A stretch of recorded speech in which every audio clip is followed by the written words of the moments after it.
शहरातल्या लोकांना न्याय कसा मिळेल, कुठले कुठले विषय कोणाशी निगडीत आहेत याचा सगळा अभ्यास केला. आणि आपल्याला सगळ्यांना माहीत आहे आणि त्यांनाही माहीत आहे की एकदा आपण निर्णय घेतला, एकदा शब्द दिला की तो शब्द पूर्ण करण्याचं काम आपण करतो. बाळासाहेबांनी, दिघे साहेबांनी आपल्याला ते शिकवलेलं आहे. 80% समाजकारण, 20% राजकारण.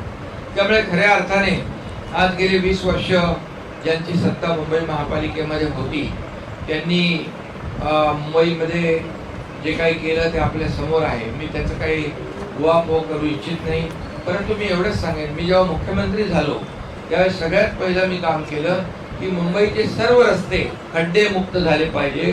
खड्डे मुक्त मुंबई हे आम्ही संकल्प घेतला आणि आता 2 फेजमध्ये मुंबईतले सगळे रस्ते आपण कॉन्क्रीटचे करतोय.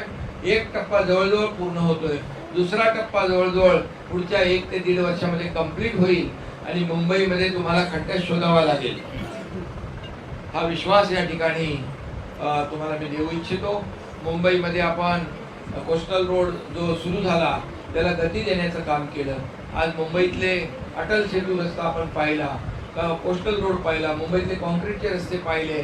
मुंबईमध्ये मेट्रोला स्टे दिला होता, कारशेडला स्टे दिला होता, तो आपण हटवला. मुंबईतलं मेट्रोचं नेटवर्क सुरू झालं. मुंबई मेट्रो 3 बंद होती, ती सुरू केली. असे अनेक कामं आपण मुंबईमध्ये केले.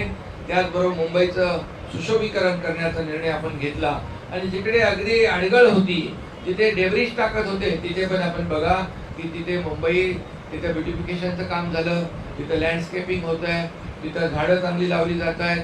आणि त्याचबरोबर हिंदू हृदय सम्राट बाळासाहेब ठाकरे आपला दवाखाना आपण सुरू केला. जेव्हा मुख्यमंत्री झाल्यानंतर मला आठवत आहे, अगोदर आम्ही 50 दवाखाने इथे ठाण्यात सुरू केले आणि मुंबईमध्ये त्यावेळेस तत्कालीन आयुक्त चहल यांना सांगितलं आणि ते काम सुरू झालं. तुमच्याकडे